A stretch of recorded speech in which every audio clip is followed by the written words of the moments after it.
Hi, this is Pam Peterson, and I'm going to be just showing you some little tips about cleaning your hearing aids, what you should be doing, and how to change your wax traps. Your hearing aid looks like this. This is a Phonak hearing aid. You might have a Starkey, you might have a Resound, you might have one of the others, but they will look pretty similar. They'll each have different kinds of wax traps, but the basic way to change them is the same. With the Phonak aids, they have, these are your tips right here. Obviously, this is your hearing aid, and this is your receiver right here. So the receiver is an electrical signal going down to this little piece here, which is in actuality your receiver, and that changes the signal back into something auditory that you can understand. The receiver and the canals, we want to keep the wax out of there so that the receivers remain functioning longer. On a daily basis, you should be cleaning the wax out of your hearing aids. With the Phonak hearing aids, these little tips that we have for Phonak, they have a little loop at the end of the tip. And you're going to be taking your wax hook, which should be in your bag, and you're going to insert that wax hook into your tip, roll it around, and then pull it out. If you do that on a daily basis, you won't have to change your wax trap quite as often. Changing your wax trap is usually done once a month. If your hearing aid goes dead and you change the battery and you've checked the battery or changed it and it wasn't the battery that made it go dead, the next thing you're going to do is change your wax trap. The wax trap is a little white basket that is found on the end of the receiver itself.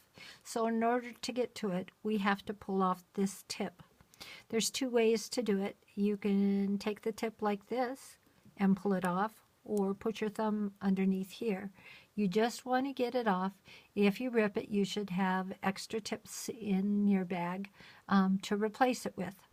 And you're going to set it down out of the way. Your wax traps are in a little container like this, and they are just a little wand with, when you pull one of these little wands out, you'll see that the wand has an empty side and it has a side with your new wax trap. You're going to take the empty side of your wax trap and you're going to push it into the hole of the existing wax trap inside your receiver. You're going to push hard and then turn it to the side, and it will pull out the old wax trap. If you have trouble getting it out, just take your fingernail and pop that little white thing out of there. You have a new one over here. The important part of putting the new one is you want to go in straight. If you go in at an angle, you're going to push on this and you're going to make it all fat, and then it won't squeeze in there.